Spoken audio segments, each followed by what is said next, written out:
We have often seen street dawa on YouTube channels, but have we ever realized that these dawa channels or the street dawa is actually ruining the image of Islam, because you have brought Islam to the street and you have made Islam into a circus where you are fighting with everyone who disagrees with you. Islam is all about education, Islam is all about knowledge. But you have made Islam into a house of big boss or some daily opera or daily soap and a kind of a big boss kind of a thing. So we should be cautious about whom we are watching and whom we are making our heroes. These people are not our heroes. They do not boost your iman, rather they boost your ego. So we should stay away from these kinds of people and we should not encourage this kind of people, because their main purpose is actually cloud chasing. Their main purpose is not education. You can educate anyone while even sitting at your home, but when you take Islam to the street and and you behave like a street person, you are ruining the image of Islam. One of the problems that we see today in the street dawa is debating. Now, what's wrong in debating? There is nothing wrong in debating as long as it is a civil debate and you are not insulting each other.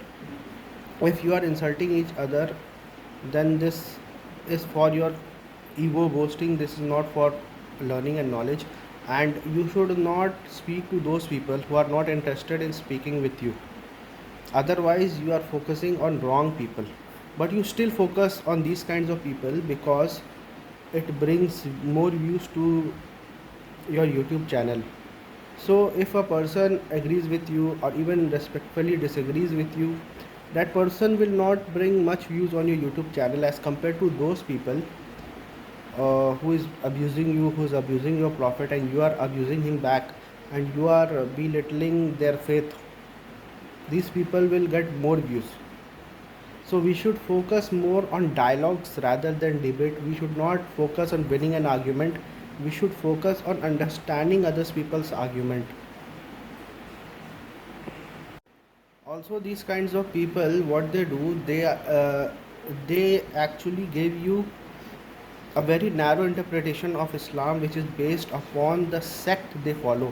And anyone who disagrees with their popular interpretation or their Salafi interpretation of Islam, they are automatically misguided, even though he may be a Muslim.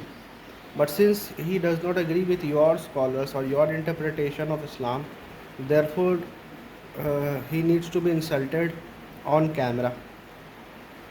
This is a very dangerous thing to propagate, where it promotes only intolerance towards other people, and not only towards non-Muslims but also towards your own Muslim brethren.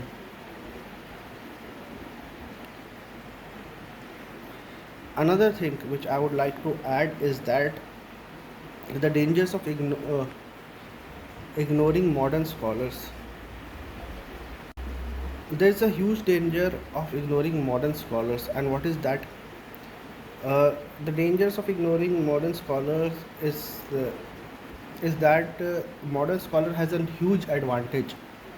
Well, and what is that advantage? That advantage is basically that any modern scholar, by modern I mean a new scholar, the scholar of our generation or uh, our reasoning, who knows what are the challenges that Muslims faced in 21st century, and he also knows the context of 1400 years of scholarship. Now these people, and who are not just blind followers, but even they use their own intellect to accept and reject uh, the traditional scholarship. Most of the dais which you see around, they are blind followers of the tradition, of the traditional scholars or the orthodox scholars.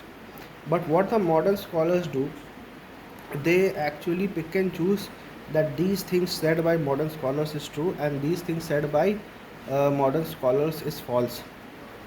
So they are more, they have more knowledge because they apply their own intellect over the traditional scholars and they do ijtihad. Majority of the people, majority of the ulama and majority of dais do taqleed, which is blind following.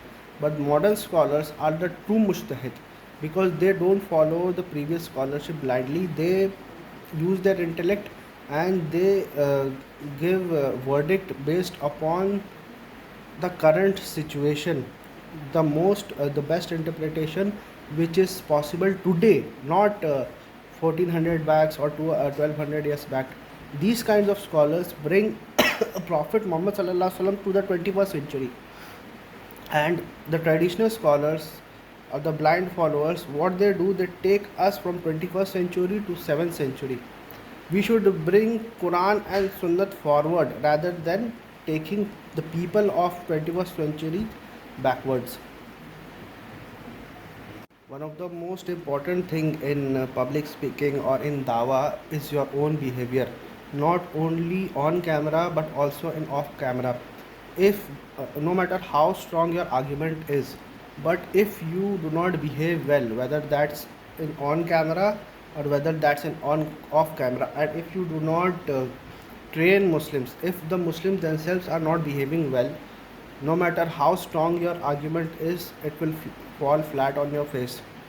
And also remember that this is not a numbers game, this is not a marketing strategy or a sales pitch.